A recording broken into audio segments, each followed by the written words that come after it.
Hello everyone. Welcome back to Short Times. In today's episode, I will be recapping The Judge starring Robert Downey Jr. The film begins with Hank Palmer, who is a successful defense attorney in Chicago. One day, he's challenged by the prosecuting attorney, Mike Catton, who questions his ethics and his decision to defend guilty people. Hank defends himself, saying that innocent people can't afford him. Later that day, Hank receives a call from his brother, informing him that their mother has passed away. He requests that the trial he's working on be suspended so he can attend the funeral. Catton doesn't believe him, but Hank proves it by playing the voicemail from his brother. Hank returns home and has a heart-to-heart with his daughter, Lauren. He tells his wife that he wants custody of Lauren after their divorce, but she points out that he doesn't even know basic things about their daughter, like her favorite color or her teachers. Despite this, Hank heads to Carlinville, Indiana, for his mother's funeral. Hank attends his mother's funeral where he reunites with his two brothers. His younger brother, Dale, seems to have autism and hides behind a camera, filming everything. Glenn, the oldest brother, used to be a star baseball player, but his career was cut short by a car accident, and he now runs a shop. At the local courthouse, Hank watches his father, Judge Joseph Palmer, preside over a case where a man claims he can't afford child support despite buying a new truck. Judge Palmer orders the man to give his truck keys to the pregnant woman suing him. The judge's memory is starting to slip, and he struggles to remember the bailiff's name. Back at the Palmer house, Hank discovers that his old room has been used as storage and that no preparations were made for him to stay. The next morning, the family leaves early to get breakfast at the local diner before the funeral. Hank arrives late and is sarcastic, causing the judge to leave without acknowledging him. Hank meets his old high school girlfriend Samantha, who now works at the diner. Following that, we see that the judge and Hank have a tense relationship, which is evident at their mom's funeral. Despite being warm and friendly to everyone, the judge is cold towards Hank. After the funeral, the Palmer boys head to a bar while the judge goes to the convenience store. At the bar, the locals start taunting Glenn about their poor experiences in the judge's courtroom, and a fight almost breaks out. However, Hank diffuses the situation with his fast-talking skills and impresses the young bartender, Carla. Later that night, she makes out with him. The next morning, the Palmer boys see that their dad's car has been damaged, but the judge yells at them for taking it out, not remembering that he caused the damage himself. Soon, the police show up to question the judge about a hit-and-run incident that resulted in Mark Blackwell's death. The judge is seen with Blackwell at the convenience store the previous night, and the police take him in for questioning.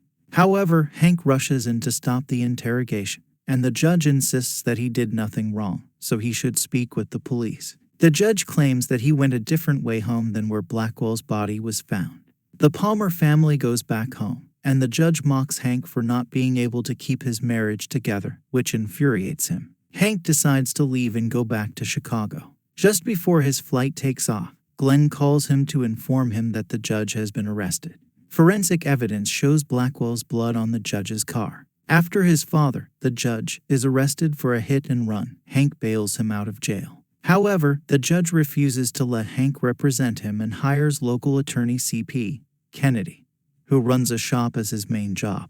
To prepare for the trial, Hank helps Kennedy pick the jury. They use an unconventional method of asking about bumper stickers on potential jurors' cars. If the stickers indicate a person is too law-abiding, they are rejected. But if the stickers express unconventional views, the juror is accepted. While in town, Hank reconnects with his high school girlfriend Samantha, who owns the local diner. They reminisce about old times, break into the diner, and eat pie. However, Samantha tries to make a move on Hank, but he rejects her advances and reveals that he is going back to Chicago as soon as possible. Meanwhile, the security tape shows that the judge lied about his whereabouts on the night of the hit and run. Hank discovers this while riding his bike and wiping out. He is picked up by Carla, the bartender with whom he made out the previous night. Her mother, Samantha, is also in the car, and their stories about how they met clash. Later, the security tape shows that the judge's timeline doesn't match up with his alibi, and he is in deeper trouble. Hank is concerned about his father's well-being and asks Dale about the judge's condition. Dale informs him that the judge is fine and plays chess with Doc Morris every week. However, Hank remembers that his dad doesn't play chess, so he asks Dale if he has any footage of their game. To Hank's surprise, the footage reveals that the judge is receiving medical treatment.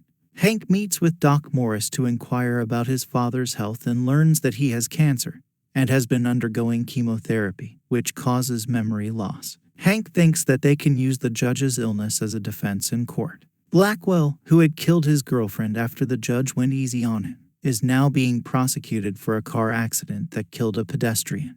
The judge is the main suspect because of his motive and presence at the scene. But the judge is too proud to use his illness as an excuse. He doesn't want to be remembered as a senile old fool like Ronald Reagan. Hank argues that as a small-town judge, his father doesn't have a legacy to protect. Following that, Hank's daughter, Lauren, comes to visit him in Indiana while he's there. Hank warns her that his father is a mean man and not to take it personally. However, to his surprise, the judge is pleasant to Lauren and even says she's the first girl they've had in the family in a while. One night, Hank and Lauren hear a noise coming from the judge's room. Hank goes to check on him and finds his father struggling to walk and soiling himself. Hank helps clean him up and gets him into the shower. The judge wants to take the stand during his trial, but Hank advises against it. The judge argues that only guilty people refuse to defend themselves. They discuss their favorite lawyers, but also have a big fight. Hank was driving under the influence when Glenn got into an accident and was injured, and the judge threw the book at him. Hank resents his father for being hard on him, but the judge points out that he turned out fine because of it. The two argue about Hank's accomplishments, with the judge reminding Hank that he paid for him to go to law school. This is the first time they've spoken since Hank left home at 8.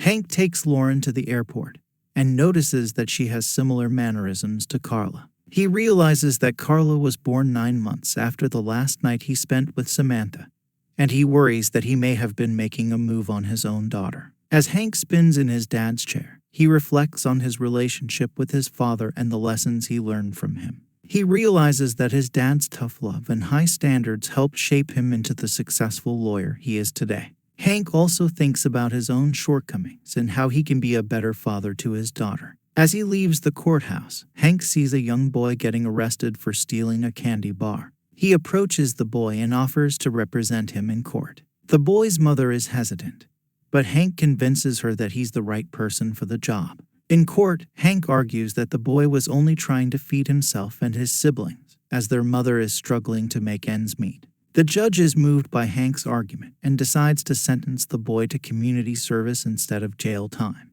Hank realizes that he wants to use his skills as a lawyer to help people who can't afford legal representation. He opens up his own law firm dedicated to pro bono work, and his daughter Lauren joins him as a legal assistant. The story ends with Hank and Lauren in their new office, ready to take on the world together. Hank reflects on the lessons he learned from his father and how they've helped him become the man he is today. He's grateful for the opportunity to make a positive difference in people's lives and vows to continue doing so. And that's a quick recap of The Judge. Let me know in the comments if you've seen the movie and what you thought of it. Don't forget to hit the subscribe button and give it a thumbs up. Stay tuned for more exciting recaps, and I'll see you in the next one.